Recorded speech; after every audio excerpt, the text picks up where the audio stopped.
सभी भक्तों को Radhe Radhe. Welcome to you my channel Sanatan Bhakti Parivar. आप सभी लोगों का बहुत ही प्यार मिल रहा है, बहुत ही सपोर्ट मिल रहा है, लेकिन आप लोग यहाँ से जो दिव्य ज्ञान भेजा जाता है वो आप ले तो लेते हो, इसका आनंद उठा लेते हो, लेकिन आप अपने इष्ट मित्रों और रिश्तेदारों को भी दिखाया करो, उनको भी व्हाट्सएप पे भेज दिया करो, तो वो भी इस दिव्य ज्ञान का आनंद उठाते हैं। चलो आए चलते हैं हम अपने प्रसंग पर।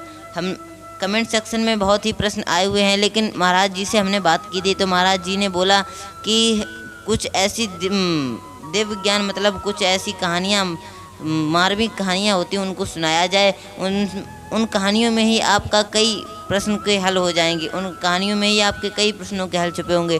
तो हम चलते हैं महाराज जी की ओर और हम महाराज जी से कुछ दिव्य ज्ञान प्राप्त करते हैं।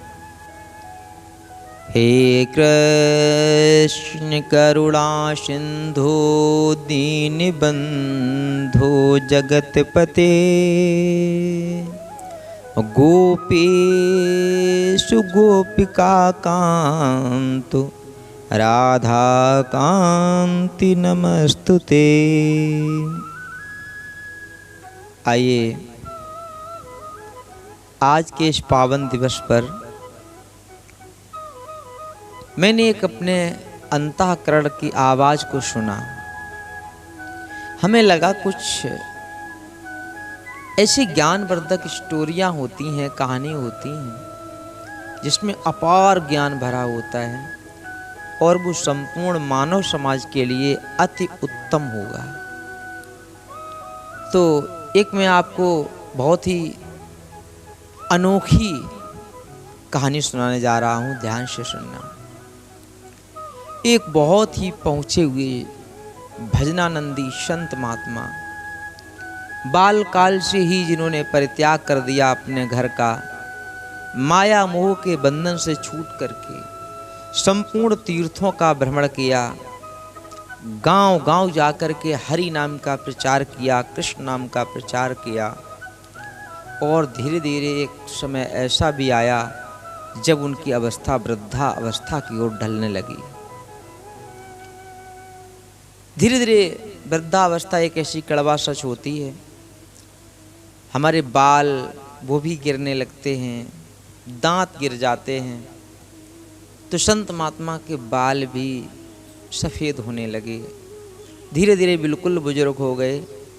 अब वो चलने में भी असमर्थ होने लगे, लेकिन उनका नियम था, संन्यास दीक्षा थी उनकी, तो बस कुछ घरों में ही, केवल कहते हैं 5 घरों का ही अनाज इत्यादि भिक्षा ली जाती, इससे अधिक नहीं। तो वो भिक्षावृत्ति में रहते थे, भगवान का भजन करते थे। एक बहुत ही अच्छे गांव में पहुँचे। गांव में एक बड़ा मंदिर था। उस गांव में भिक्षा के लिए जब पहुँचे तो लोगों ने उनको भिक्षा इत्यादि दी। उस गांव के कुछ वरिष्ठ लोग थे, उन्होंने कहा कि महात्मा जी कोई साधारण नहीं लग रहे, पहुँचे हुए लग रहे हैं, क्योंकि ये धन नहीं लेते हैं, सिर्फ उदर पोषण के लिए सिर्फ भिक्षा में रोटी ही लेते हैं, इसके अलावा कुछ नहीं। तो सभी लोगों ने कहा कि कुछ चर्चा की जाए। तो महाराज जी के चरणों में प्रणाम किया और महाराज जी से कुछ ज्ञान चर्चा की, उनको अच्छा सा आसन दिया। तो देखा क्या, वो तो ज्ञान के ऐसा लगता है कि स्वयं सूर्य हों। उनकी वाणी से इतना अच्छा ज्ञान मिला। लोगों ने बहुत सा निवेदन किया, हे प्रभु एक काम करो, हमारे गांव में ही आप कहीं ठहर जाओ, हमारे यहाँ मंदिर है, मंदिर में हम जगह दे दें, वहाँ रुको। तो संत महात्मा कहने लगे कि सुनो, एक जगह रहते नहीं, बंद कर संत समीर, और निर्मल कहलाता वही बहता है जो नीर। बोले हम संत महात्मा एक जगह नहीं रहते हैं, अगर हम एक जगह रुक जाएंगे तो कहीं ना कहीं दोष उत्पन्न हो जाते हैं, इसलिए हम एक जगह नहीं रुकना चाहते हैं। वही तो जल निर्मल कहलाता है जो बहता हुआ होता है, जैसा नदियों में होता है। तालाब का पानी स्वच्छ पवित्र नहीं माना जाता है, नदियों में कितनी भी अपवित्रता हो लेकिन जल स्वच्छ माना जाता है। यही हम संतों का हाल होता है। तो उन्होंने बहुत निवेदन किया, बोले महाराज जब वृद्धावस्था है, आप किसके चला नहीं जा रहा है तो आप रुक जाइए। उन्होंने कहा ठीक है, अगर विशेष कर रहे तो मंदिर बहुत ही अच्छा था, वहीं पर उनका निवास स्थान दिया गया।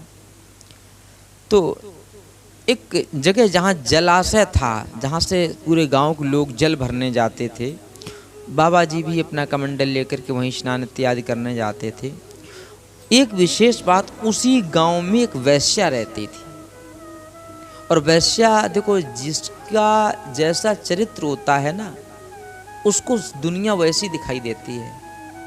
एक बार क्या हुआ कि बाबा जी अपना संत महात्मा वहाँ पर गए तो जल भरने के लिए गए, और उसी क्षण वो वैश्या भी आई हुई थी। वैश्या ने मजाक करते हुए, उपहास करते हुए बाबा जी से पूछा, बोले बाबा जी आपकी यह सफ़ेद दाढ़ी में एक दाग है कि ना है? भाइयों आप लोग ध्यान से सुन रहे हो ना, इसका भाव समझिएगा। सफ़ेद दाढ़ी का दाग मतलब वो भाव क्या आपके जीवन में कोई चारित्रिक दोष है कि नहीं है? ये दाग है। तो कहा कि आपकी सफ़ेद दाढ़ी में कोई दाग है कि ना है? बाबा जी ने कहा बेटी मुझे पता नहीं। बोले नहीं बताओ, ऐसा तो नहीं होगा कि हो ना। बोले बेटी मैं इसका भी उत्तर नहीं दे सकता हूँ, बाद में उत्तर दूंगा। कहा ठीक है। वो 10-12 दिन बाद ऐसा फिर योग आया, वो फिर मिल गई। उसने फिर पूछा कि बाबा जी वही प्रश्न, सफ़ेद दाढ़ी में दाग है कि ना है? बाबा जी ने कहा समय आने पर उत्तर दूंगा। ऐसा कहीं रास्ते में कहीं कभी कभी मुलाकात हो जाती, कई बार मुलाकात हुई, लेकिन वो वैश्या का प्रश्न नहीं छूटा। और बाबा जी का उत्तर में एक ही उत्तर था, बोले समय आने पर बताएंगे। हुआ क्या, 4-5 साल बाद बाबा जी की स्थिति बहुत खराब हुई, और बाबा जी ने अपने आप को समझ लिया कि अब शायद मैं परम धाम भगवान के श्री चरणों में जाना के वक्त आ गया है। और देखो जो पहुँचे हुए संतजन होते हैं उन्हें आभास हो जाता है कि अब हमारी मृत्यु है, आने वाली है। तो उनकी अंतिम दिवस था। उन्होंने अपने गांव के बच्चों को जब पता लगा बाबा जी की स्थिति ज़्यादा खराब, तो गांव के वरिष्ठ लोग जिन्होंने उनको रोका था और बहुत प्रेमी थे, तो न जाने गांव के हजारों लोग एक साथ खड़े हो गए। अरे महाराज जी जो इच्छा हो, वैद्यों को बुलाया, दवा इत्यादि, लेकिन उन्होंने कहा नहीं मेरा समय आ चुका है। तो ग्रामीणों ने पूछा कि महाराज कोई आपकी अंतिम इच्छा? बोले हाँ इच्छा है। क्या है? बोले आपकी गांव में वो जो एक वैश्या रहती है ना, वैश्या, उसका जो भी चर्चित नाम रहा हो, तो कि उससे मैं मिलना चाहता हूँ। भाइयों लोगों के रोंगटे खड़े हो गए, रोंगटे। वो सोचने लगे, अरे तभी बाबा जी रुक गए। कहने का भाव, लोगों की दृष्टि बदल गई। लेकिन सब लोग एक जैसे नहीं होते। जो बुजुर्ग थे, वरिष्ठ लोग थे, उन्होंने कहा ठीक है महाराज जी की कोई विशेष बात है, बुलाया जाए। जब उस वैश्या को बुलाया गया, वैश्या के पास सूचना पहुंची महाराज जी बुला रहे हैं, तो वो थर-थर कांपने लगी, हमसे ऐसा कौन सा अपराध हो गया, महाराज जी क्यों बुला रहे हैं? लेकिन ग्रामीणों के कहने से वो आई, और आकर के संत जी जहाँ बैठे थे उनके चरणों के पास बैठ कर के उनको प्रणाम किया, और थर-थर कांप रही है। अच्छा, ग्रामीणों ने कुछ और समझा था, उन्होंने उन पर चारित्रिक दोष की चर्चा होने लगी थी।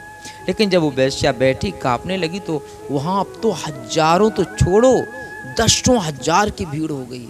बोले ऐसी क्या बात है जो महाराज जी वैश्या से मिलना चाह रहे हैं? अब वो जब पूछने लगी, बोले महाराज हमें क्यों बुलाया? तो उन्होंने कहा, बोले बेटी आपने जो हमसे कई बार प्रश्न किया इन 4-5 साल में, वो प्रश्न ये सामने जितनी ये भक्त लोग बैठे हैं ना, इनके सामने करो।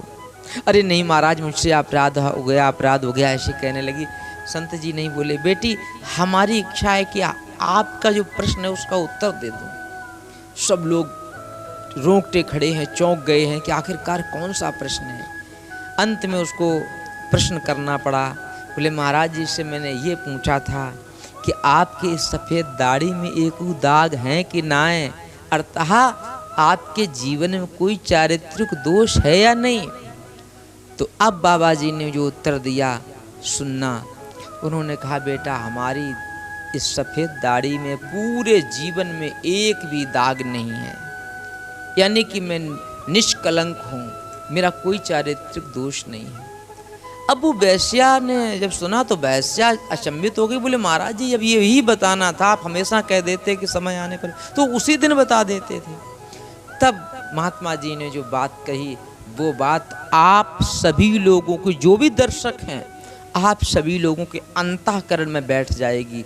सुनिए क्या कहा बाबा जी ने। उन्होंने कहा, हे बेटी, वैश्या थी लेकिन बेटी कहा, क्योंकि संत लोग अपनी दृष्टि से सबको देखते हैं। हे बेटी, गोस्वामी तुलसीदास बाबा जी ने अरण्य कांड में दोहा नंबर 38 में श्री रामचंद्र जी ने लक्ष्मण जी से कहा है, और समस्त ग्रामीण के लोगों आप भी ध्यान से सुनना। बाबा जी कहते हैं, बेटी, तात तीन अति प्रबल खल, काम क्रोध और लोभ, मुनि विज्ञान धाम मन, करहि निमिष मोह क्षोभ। बोले हे बेटी, ये तीन खल हैं, दुष्ट हैं मनुष्य के लिए। कौन? काम, नंबर 1 पर काम, क्रोध और लोभ है। और केवल संसार के मनुष्यों को नहीं, अपितु बड़े बड़े जो विज्ञान के धाम हैं, ऋषि, उनके भी मन में तुरंत ही निमिष में क्षोभ कर देते हैं।